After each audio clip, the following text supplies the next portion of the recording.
This is the session we're having today on B2B affiliate marketing.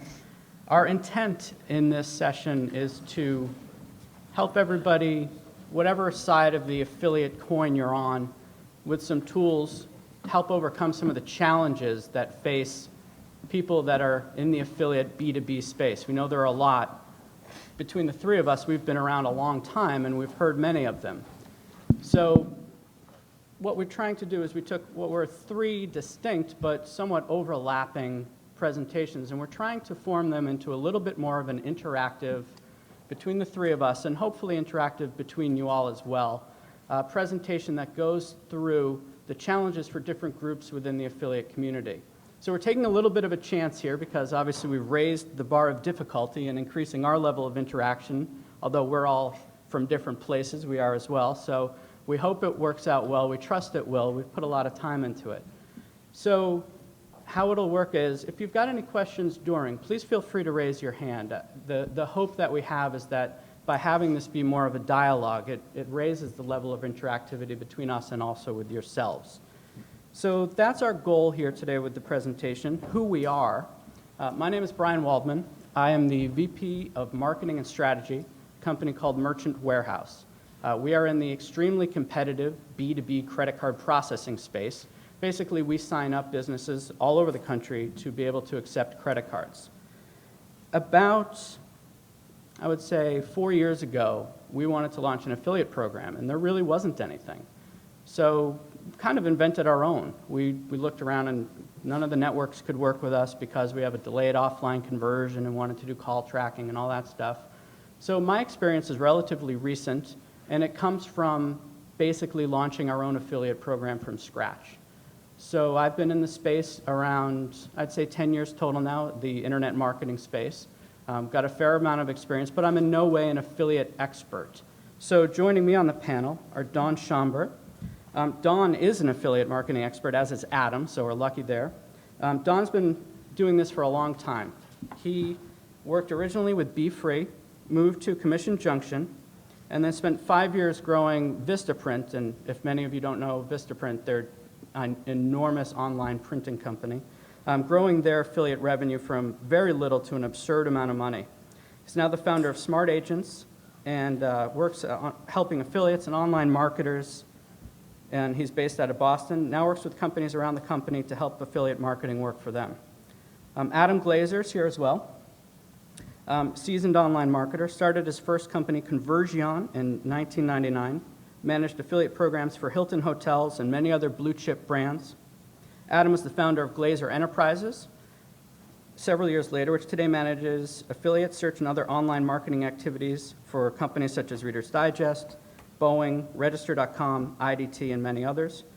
Recently, Adam, as if he wasn't busy enough, co-founded Partner Commerce, premier affiliate network for B2B advertisers. So between the three of us, hopefully we've got a lot of experiences that we can help pass on to you. A couple things here that I've been asked to remind everybody. The feedback forms that you all should have are very important, obviously, to us and to the affiliate sponsors as well. So if you could make sure to please turn those in. I'm told each day 6 forms will be randomly drawn to receive a gold pass for the next show. So a little pitch for affiliate feedback forms. So the case for B2B. I don't need to tell you you've chosen this session, but just to rehash a little bit, it's a huge space, and although it's segmented, it's growing, and there's so much money here that is, I think, a little bit untapped for affiliates. Interactive marketing spend for B2B is projected to climb, and these are according to Adam, so I'm trusting Adam. My footnote here is Adam. $4.8 billion in, is it Forrester? Yeah. In 2014. A couple of the things that strike me as making B2B a really good opportunity for affiliate marketers is that there's, in most cases, far less competition than in the B2B affiliate space. I mean, the B2C affiliate space. There certainly is competition, and many of the verticals are heavily competitive, but there isn't the same million affiliates fighting for the same eyeballs as there are in other spaces. The other thing that has really struck me in my experience is that you're able to build a really deep relationship, no matter what side of the coin you're on. And it's not just paying somebody for an action. You really do need to help build relationships, and those are more sustainable. And I think they also lead to longer-term benefit. So while you may sacrifice some of the immediacy of money now, you do have stability and, I believe, a longer-term perspective on how much opportunity there is. This is irrelevant because we're not using that system. So again, what we've done here is we've split this up into 3 sections. We're going to first go through merchants. We'll be posing these challenges to you, and again, highly encourage your feedback during the way. The first one is about merchants. And the first question that merchants need to ask is an obvious one. Is affiliate marketing right for my business? Adam is going to help us by giving us some opinions on that. Thanks, Brian. And thanks everyone for coming out today, especially on a Sunday. So to answer your question, at its core, affiliate marketing is really about partnership development, which I think is something that most businesses already do in some capacity.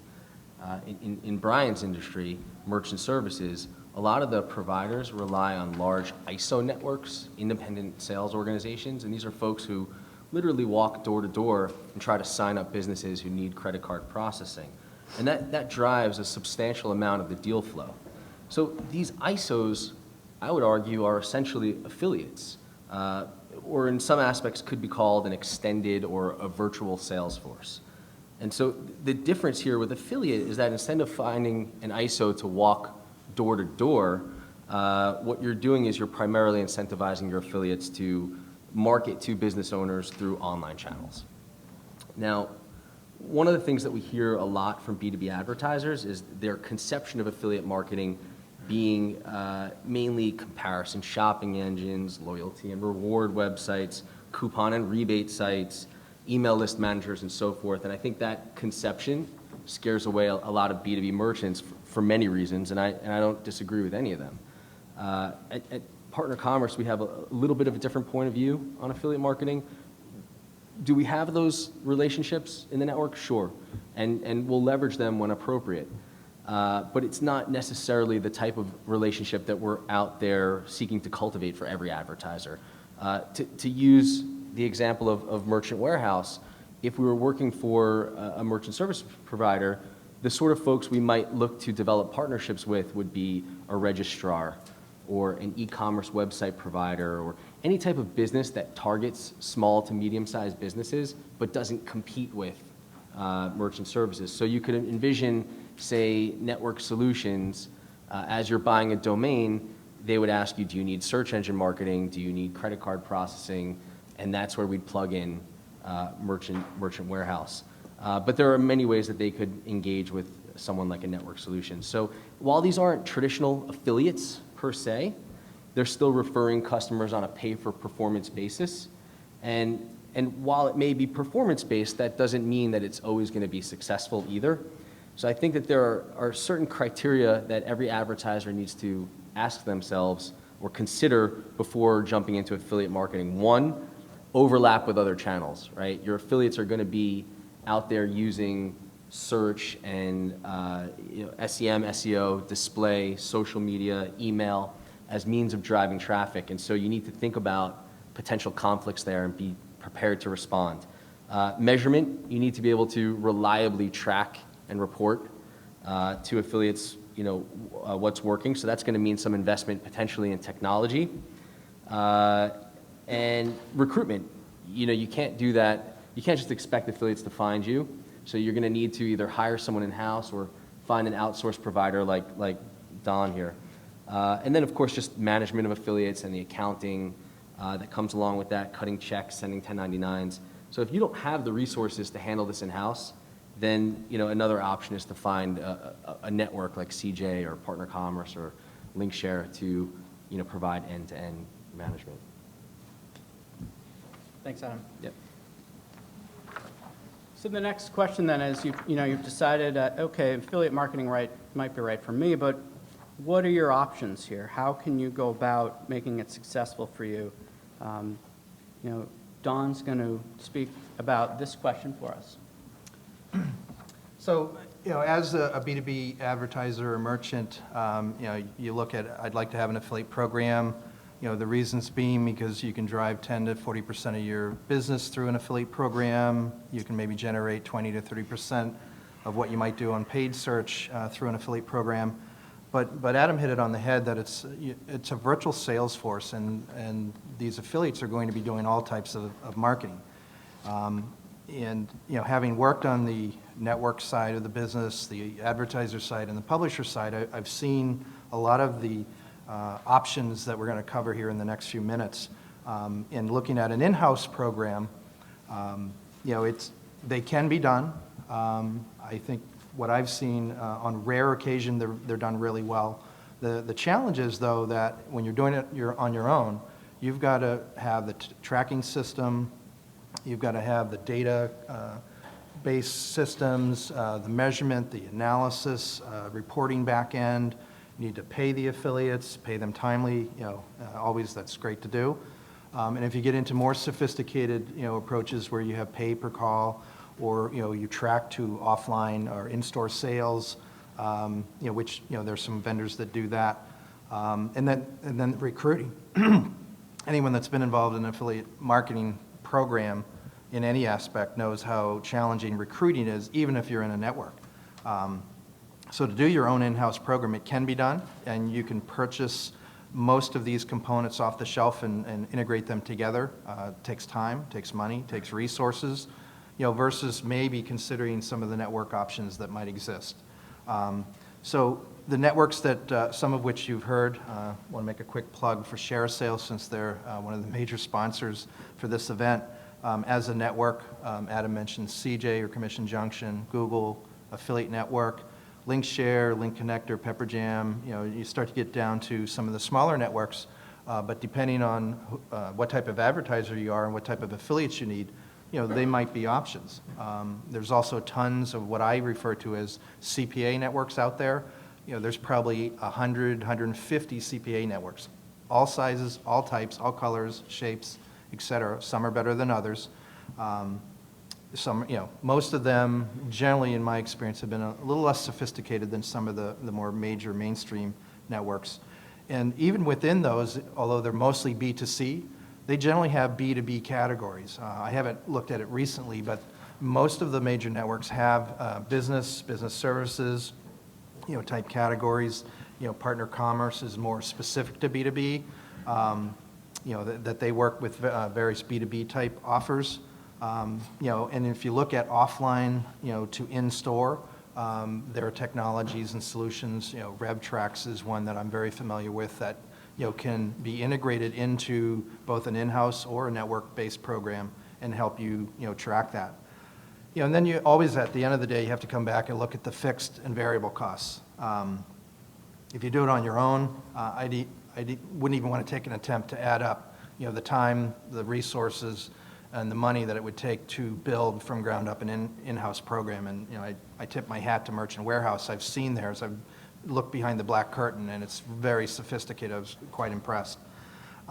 If looking at a network, the monthly minimums can be anywhere from like $250, on up to maybe $3,000, depending what service level.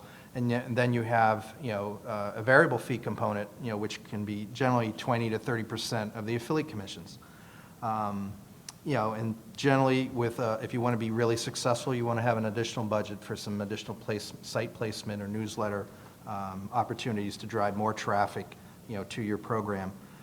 And then, depending on your size and the staff that you have, you might want to engage in some limited to a full-time capacity, one of the agencies to help you manage, your program.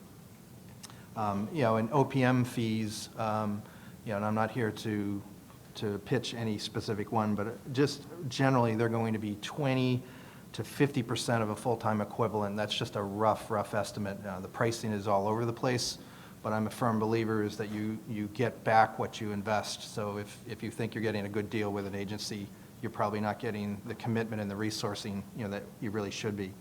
And again, affiliates are your virtual sales force. They're going to be pushing the envelope in any form of advertising and marketing that you can think of, even offline. And that, at the end of the day, you want to build those relationships, as Adam said, because they're a valued business partner. Thanks, Don. So we talked about some of the options for merchants, and one of the things that struck me as really difficult when we started in this was tracking. So I think there's certain tracking and technical barriers that everyone needs to be aware of as they're thinking about whether or not they should do it themselves or perhaps join a network. So to me, it starts with, do you manage your own website and internet marketing in-house? And if you do, then you're going to likely be in pretty good shape, because the tools you're going to need for that are similar. For instance, the backbone of our merchant warehouse affiliate program was the fact that we already had a way to track calls and online conversions all the way through the sales process to an offline sale. We're going to get into some compensation models later, but what that allowed us to do was pay for different aspects within the pipeline, whether it was a lead or a sale, or even paying based on the profit of an account we might get. So if you have the ability already to do those things, then I think you're going to be in pretty good shape. So some of the things that I would look for from a technical perspective is call tracking. There are many companies that do call tracking. Adam talked about, we'll talk about some other ways later on in the presentation that allow you to do it without engaging in a third party. But call tracking is obviously really important. Another really important thing is to be flexible in giving an affiliate a specific code that is related just to them so that you can track it through. And that seems obvious, but a lot of times that's hard to do, especially if you're getting lots and lots of affiliate inquiries and signing up many affiliates per month. The flexibility to just add on top. You need to be able to customize your website. If you don't have access to your website to do some of this customized tracking or create ads for affiliates, or so you need creative resources, things like that, it's going to be really hard. So basically, though, if you're already doing paid search well and you already have the ability to track offline conversions and value them, you should be doing pretty well launching your own program. If you don't, the good news is there's lots of networks and partners out there that you can work with. They'll suggest payouts and pricing models. You still need to know your metrics very well, but they'll work with you to try to figure out what to do and how much to pay and what's going to be attractive, and we'll talk about that a little bit more too. They'll provide tracking and reporting that you might not already be able to do in-house. And they're also obviously going to help you recruit affiliates. So you need to be aware of these technical barriers before you launch into this. But if you do have them, then I think it gives you a big step forward in being able to say, yes, this is right for me and I can execute on it. The next part here is, assuming you have this tracking in order, you've decided to go full bore with this, how can you put the right incentives in place for an affiliate, especially in the non-traditional conversion environment? And Don's going to talk to us about that. With the B2B affiliate marketing, a number of the B2C, model concepts still apply, but there are some nuances that are very unique to B2B. A few years ago, the main B2B type offers that were around, would be your business credit cards, your insurance offers, your web hosting, your phone plan, eFax, GoToMeeting. These all still apply today. Some of those are still very lucrative offers if they're very crowded by today's standard. If you want to get into some of those offers, because some affiliates have been running those for quite some time.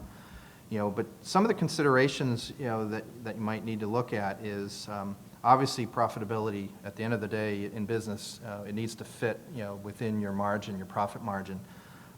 And I'm not on the business side, but I'm guessing, having worked with a large number of advertisers over the years, that for most, we're probably talking 50 to 70% of that margin is being targeted to for some ad or marketing spend.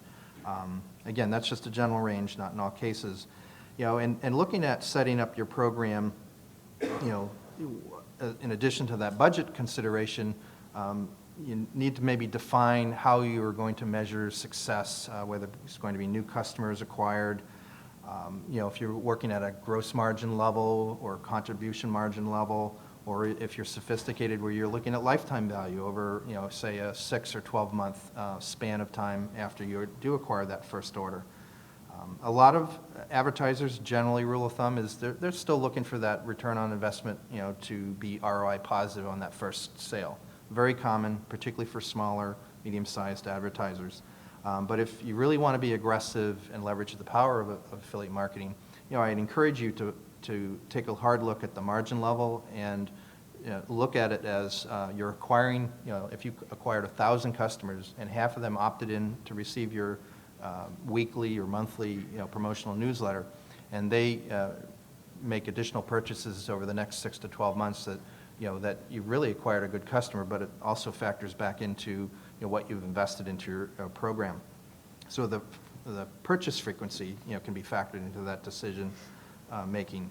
So, and from a commission standpoint, there's one element that I want to make sure that I mention, and that is if you can combine an aggressive offer, a really compelling offer to the end consumer, in this case a business, and you can match that up with a really aggressive commission payout, you're generally going to be pretty successful. At the end of the day, it does still have to be good business. It has to work within the margin that you have. Free trials are generally very high converting. Depending on what service or product you're selling, there might be a lower average order value. If you can incorporate free shipping, that's usually a very high converter. Generally, you can put some type of conditions around that free shipping to keep your average order value at in a range that's reasonable.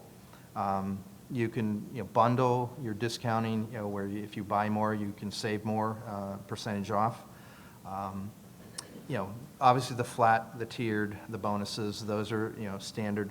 But I've seen cases where you can incorporate a CPC with a rev share, or a CPC with a CPA payout. If that initial touch is a lead, there's some type of nominal payout for the lead, and then there might be a kicker, particularly if it's a credit card, when the application's approved. I've also seen situations where there's residual income.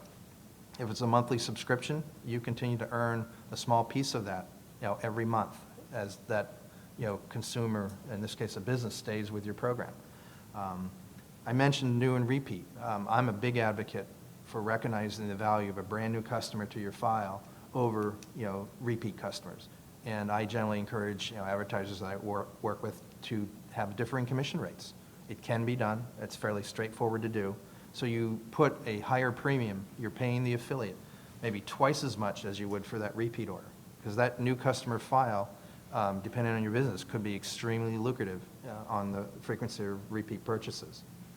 And then one more point about being compelling, and this having been on the publisher side, and I would say if there are publishers here in the room, generally in most cases, they would rather receive a slightly lower payout up front, we're done, thank you very much, than have this complex, hybrid myriad type of structure that has a residual component. And yes, they might be able to make twice as much over their, a year and a half time span. They'd rather take the upfront fixed money and, have done their job and delivered, traffic to your site, because they don't have the time to keep monitoring and running the reports and trying to analyze, down to that granular level. Again, that's another concept. So if you can make that compelling with that first payout and be aggressive with it, you're generally going to get the attention of some really good publishers. Thanks, Don. One of the things I'll add to that is at Merchant Warehouse with our program, we've somehow stumbled upon some very successful affiliates, and I'll talk about what made them successful later. But in terms of the compensation model that ended up working well for us is for the people who were more successful, we added on I call it a poison pillow. It sounds negative, but since our revenue is a recurring revenue model, we'd prefer to pay people based on residuals. Obviously, they don't want residuals. They want the money up front, so we'll pay by the lead or by the close. But we didn't want to lose some of our better affiliates to someone who came along and said, they're paying you $25 a lead, we'll pay you $30, or they're paying $200 close, we'll pay you $250. So what we did was we offered them to participate in a loyalty program, which is really creating a win-win for everybody, because we'll pay them on a semi-annual basis some small commission based on the money that all the accounts they've ever referred to us have made. And the longer they're with us and the more those accounts build up, really that becomes a very substantial amount of money. And it gives them an incentive not to leave, because if they leave, then that money gets pulled back. So it's just another interesting way after the fact that you can use kind of these pricing models to help retain some of your better affiliate partners as you're going along.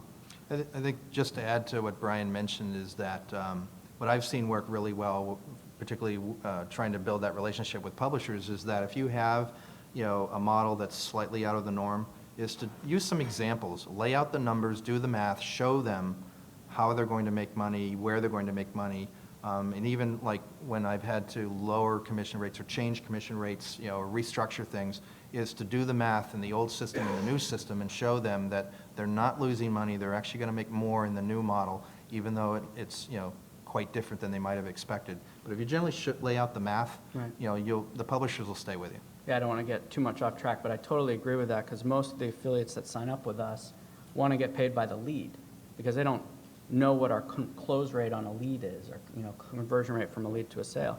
So for the first period of time, we pay them by the lead, and then we'll always remind them, hey, we could be paying you by the close, and if we do so, you'd be making more money, and we'll show them that math. And almost every time they go to the per close model, so that flexibility is important. Okay, so we talked about paying for sales and conversions here in this discussion, but let's say your tracking isn't 100%. You don't have the ability to tie an online action or a phone call to a closed account or a sale, or you want to compensate people for activities that are maybe higher up in the sales funnel. Some affiliates may say, well, you only sell us so many units a year. I'm not going to wait and hope that one of them hits. So are there things that you can do earlier on in the sales cycle to compensate affiliates for activities that may turn into a sale? So Adam's going to speak to us about some of those opportunities. Yeah. So I think, Brian, what you said is exactly right, is that when we think of affiliate marketing, we think of rev share, right? We're paying for sales that are actually captured. And I don't think that has to be the case, right? Because it might make sense for a B2C advertiser who's got a low-ticket item that doesn't take a lot of consideration before a customer makes a purchase.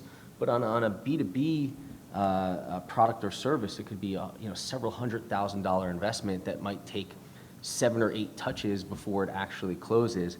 And it's pretty hard to get leads driven directly to sales right at the point of the buying point in that cycle. But a lot of B2B marketers, really savvy B2B marketers today, are investing in what are called lead nurturing systems. And so these are really complicated software systems that are able to track interactions and engagement with customers at all points of that buying cycle. And they're able to sort of automate content delivery through multiple channels.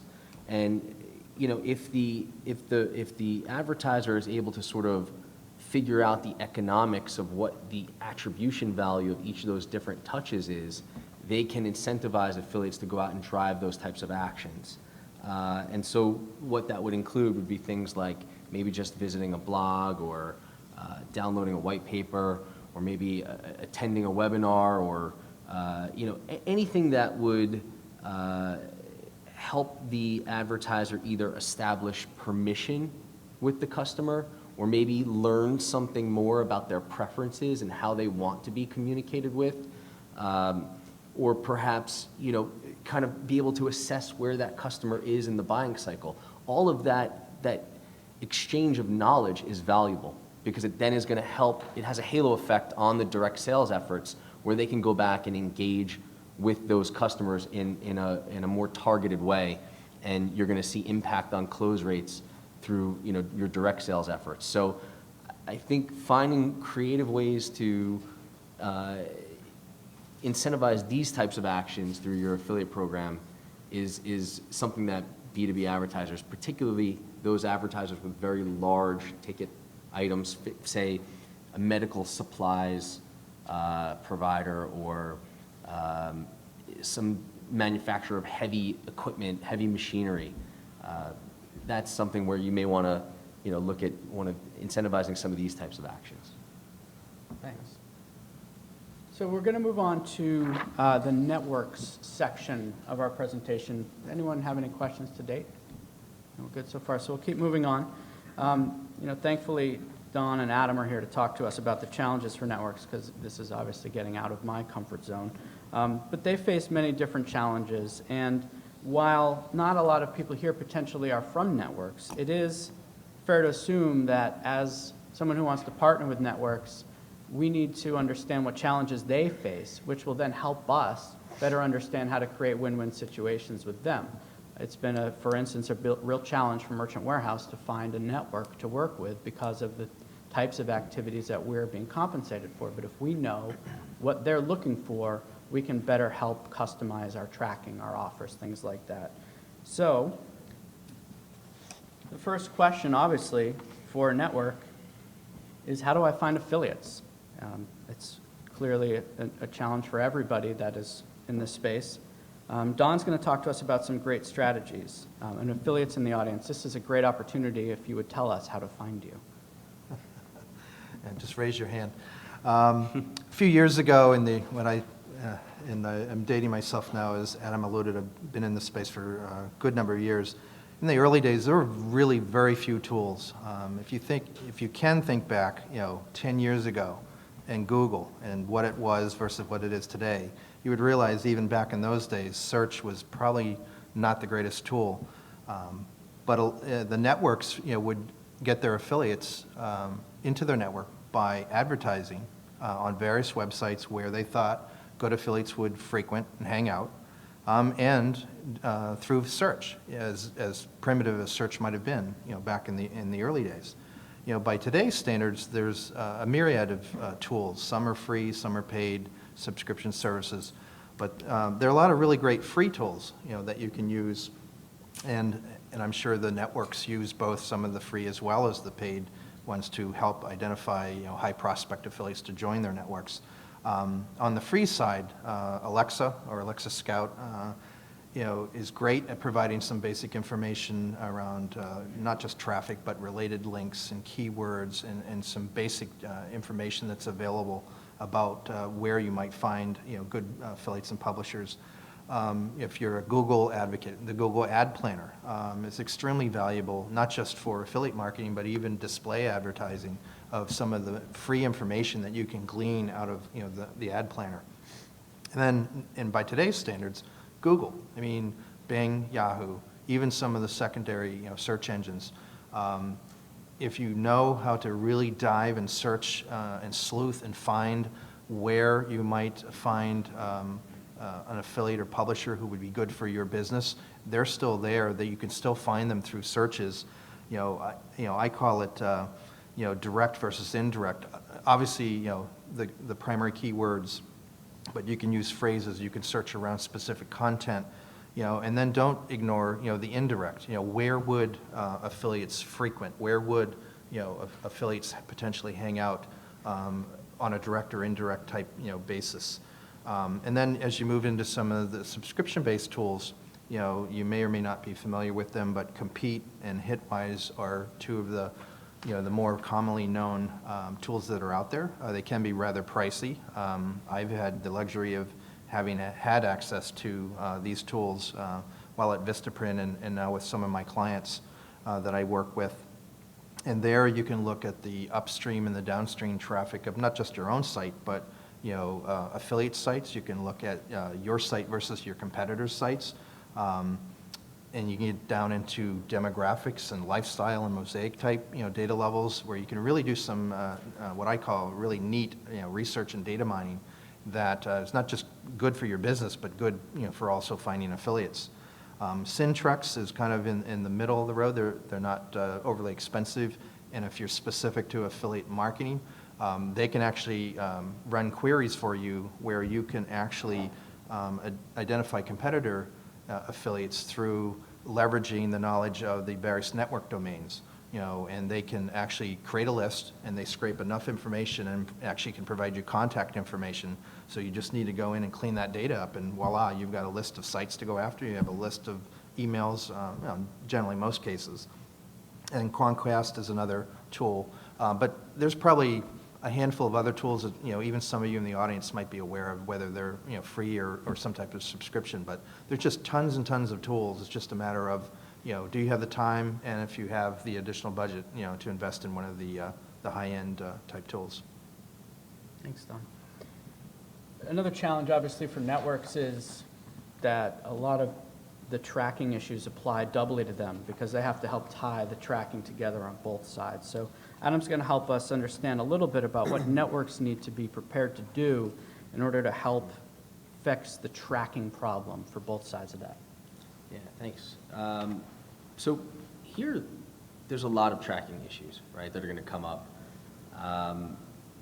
because it's not just relying on a simple pixel-based tracking system where you put a little JavaScript on the thank you page, and then when a sale is tracked, it pings back to the server some information. A lot of the times, you guys have heard us say there are complex sales cycles where there are multiple events that are happening, both through an initial lead and then things that you may want to compensate that affiliate for that happen after that lead is captured. And those are the sorts of things that can't be tracked through a JavaScript or a pixel. And also, you have situations where the latency between the initial click when the affiliate refers that potential prospect to when they actually close could be quite a long gap of time. So, there are situations, the common challenges that we get asked about are, and another thing I didn't mention was offline sales, right? In Brian's industry, I think about 50% of the people of the traffic that he gets to his website are going to choose to engage over the phone. So if he's not tracking phone call-based inquiries, those affiliates are not getting compensated for 50% of the leads that they're driving. Plus, the leads that are captured offline, people who actually call into the call center, close 30% better than those leads that are captured through the web form. Because it just makes sense. You're getting someone on the phone, you're able to upsell them, sell them better on the product. So the most common request we get is, I want to be able to track phone calls. And there are two methods for this. The first method is you work with a third party, like ClickPath. I don't know if you guys has anybody worked with ClickPath or familiar with them? No? Okay, so they have an automated system where they'll serve 800 numbers or provide 800 numbers, and you can create sort of an ID that 800 number is mapped to. So anytime that number is called, that ID gets passed along to the merchant and then can be tied back to a specific affiliate. But that costs money. There's incremental costs for using that type of system. And so here's a really free alternative to doing call-based tracking that you don't have to pay. It's going to require a little bit of sort of JavaScript gymnastics on the advertiser's end to support, but it doesn't cost any money. So, and I'm not the IT person at Partner Commerce, so forgive me if I speak a little high level about this. I can get you more info after the session, but my understanding is that the way it works is when the user clicks on the affiliate's link, there's a affiliate ID in that referring URL. If the advertiser is able to put a little script on their landing page that can parse that ID from the URL and then present it on the page, actually publish it on the page. So typically under the 800 number. So you could see, reference code 12345. And then the call center rep needs to be trained to ask the user who's calling, would you mind just giving me that little reference code under the phone number? And they can plug that into the CRM, and then that can be mapped back and passed back to the network so that the call can be attributed to the right affiliate. Completely free. Does it require some support on both the network end and on the advertiser end? Yes. It's going to require some customization. It's not plug and play. And so that is something that networks and advertisers are both going to have to sort of adapt to. Another model that we heard Don and Brian mention before is about a hybrid compensation model. Because we often hear advertisers say, we want to pay for leads, but we're concerned about the quality. And so how does the network help support that advertiser? What you can do is offer a hybrid payout model where you can pay the affiliate just a small amount for the upfront lead so that their upfront marketing costs are covered, but then provide them a larger bonus for the closed sale. And that kills a couple of birds with one stone, right? It allows the affiliate to get some payment up front. It also protects the advertiser against paying out on a large cost per lead for unqualified leads, and it incentivizes the affiliate to drive quality. But it requires the network. I think probably most, if you guys are managing affiliate programs now in CJ or LinkShare or ShareASale or some of the other networks, they can provide cost per lead based tracking. They can provide cost per sale based tracking, but not both, not a hybrid in the same program. And so I think that's something that for B2B programs to be able, B2B networks to be able to support B2B advertisers' needs are going to have to figure out how to make that work. And the last piece is tracking residuals, which again, I think, Brian, for you, paying out on residuals is huge. And so all of these systems, all of these different methods are going to require some form of batch data processing. And that can also be tricky because there are no standards to how that data is output. It may require some education, some patience, and it's certainly going to require some ongoing commitment to troubleshooting and fixing when it breaks.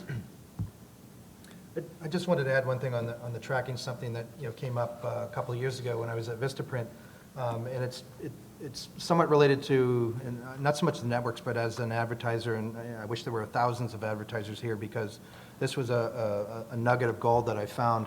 Is a lot of pixel tracking is used, which basically needs to fire when the pages load in your browser, and that at Vistaprint, what I discovered is the data through our network was quite different than the data from our internal systems, and I kept digging at it. And what I found is that at the time that that order's trying to be confirmed, and there's this handoff to the payment processor. This is not a reflection of Merchant Warehouse. This just happened to be the way it works in most systems, is that there's flags based on that financial transaction status. And depending on that flag, it would prevent the pixel from firing. So I had to work with the engineers to create the rules around, all right, if we have these three flags, we let the pixel fire because it's 95% valid transaction. And if we have this flag, we don't fire. Again, trying to be fair to the affiliate and publisher to make sure they get paid every possible opportunity. Sorry about that. No, thanks, Don. Yeah, actually, I can see that coming up where, let's say you want to pay for only new customer transactions, right? But it's the same shopping cart, new customer and existing customer transactions. You might want to have some script that looks for a condition where, is a cookie present? If cookie is already present, then do not fire this pixel tag, and that sort of thing. That makes sense. Cool. So I believe this is our last network challenge here, but we've talked about offers, and I think there's a little bit different way to look at offers for networks, and Don has a lot of experience with this here, and is going to give us some good examples. I'm going to provide a couple of examples.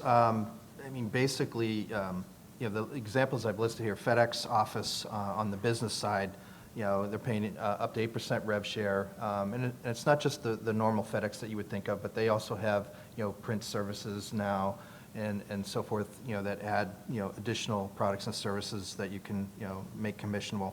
Intercall, world's largest conferencing provider. There's any number of those, but, as an example, their CPA is $20 to $100, depending on the type of, plan that's selected. Yola, another website builder and hosting company, $40 to $70. And here was an interesting one, BlogDash. It's an all-in-one database, data management service, along with a blogger outreach tool, which I thought was kind of cool. And they're paying out at 5% rev share. And in today's world of content and blogging, that's one that is quite intriguing. But again, you can go to the ShareASale, CJ's, Google Affiliate, LinkShares, all the networks, and just focus in on the business services categories, and I'm sure there's a myriad of other offers. And one free tool that I wanted to note is OfferVault is, I find, a fairly good website to frequent and look at the types of offers. You can search almost like Google and find all these different offers. It gives you detail about them that you might want to look at it to see how competitive your product or service might be. Thanks, Don. So the last section here, we wanted to talk about some of the barriers for affiliates, right? So we talked about everybody else at this point, but why might an affiliate not get into this space? And again, if you've got anything to add here, we'd really look forward to your thoughts as we go through this. So the first one is, I think B2B affiliates shy away from the place because they're not as comfortable understanding the opportunity or how to get into it or how to identify where to go here. So Don's going to talk to us about ways that affiliates can help examine the space and try to figure out what will help make them successful. Again, there's some free tools, which I covered earlier, which are valuable to serve this same purpose. Again, Alexa, Google Ad Planner, Offer Vault, potentially, and Google searches, whether it be a direct relationship or an indirect relationship to what you're trying to accomplish. And then obviously the paid subscription tools, Compete, Hitwise, Syntrex, Quantcast, might be a little pricey being an affiliate. And then there are a few others that I've listed here, and I won't describe each one in the essence of saving some time, but BlueKai, Bizzo, Dexnose, Squidoo, ZoomInfo, Pronto, eHouse, Switchboard, Merchant Circle are just a few that are more aligned. Most of them are more aligned on B2B and a business focus, and a business audience that might be really valuable as well. Yeah, I'll add to that one thing if you have a Google AdWords account, which I assume many people do, is just find a niche that you think is an interesting B2B space and go on and see what the CPCs are. If the CPCs there are really high, which in my space they're $35, you can bet that you can find some people there that are willing to pay affiliates for traffic. So I'll just add that as an interesting way. So the last, as we move on here, how do you market to an elusive audience? We've got businesses that are in specific verticals, and it's hard enough to advertise to B2C using demographics, but in B2B, I might want to attract shipping managers. How do I advertise to shipping managers? So Adam's going to talk about some non-traditional and some traditional ways to approach this. Yeah, I think the first thing is let's not overlook just the regular marketing channels. If I'm an SEO or SEM affiliate, I would love to take on a less saturated market like chemical supplies. I can't imagine, and to your point about AdWords, I can't imagine there's a lot of competition on the phrase like methylene chloride suppliers. It's probably a fair number of people searching on it and pretty low CPC. And, you can bet that it's not, methylene chloride, actually it's a cleaning solvent that most major manufacturers use. It doesn't sound like something any of us have ever heard of or used. So it's not crystal meth, is what you're saying. It's not crystal meth.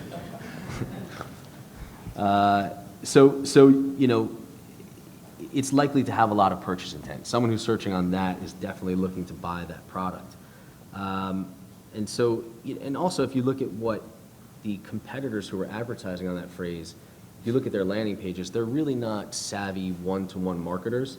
So an affiliate with some B2C marketing experience who knows about one-to-one marketing can really come in and do well on a phrase like that. But even outside of search, there are a lot of new ways to target niche audiences online. Some examples include site-based retargeting, and a lot of the offers, the advertisers that we have in the network aren't already doing site retargeting. They're getting hundreds of thousands of visits to their site, but because they're not doing one-to-one marketing, they're just not aware of stuff like that.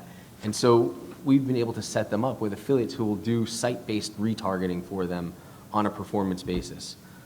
You can also do search-based retargeting, which is where what you're doing is buying keywords of people that have searched on certain keywords and then retargeting them with a banner ad, right? So you're, instead of paying a high cost per click, let's say $1.50 or $2 or even up to $8, $9, $10 in some B2B verticals for clicks through search, you're getting that same audience, someone who has actually searched on that phrase, but you're targeting them with a banner ad where you can pay a much lower CPM.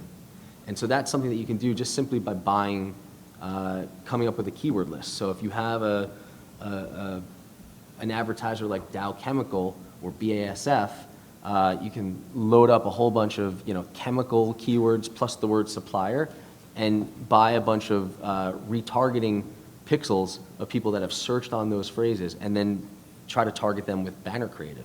So that's something that I don't think a lot of affiliates are necessarily doing right now. But it's the same skill set that enables someone to be good at search, they could be good at this. And so when we work with affiliates, we're trying to educate them about some of these types of ways of marketing.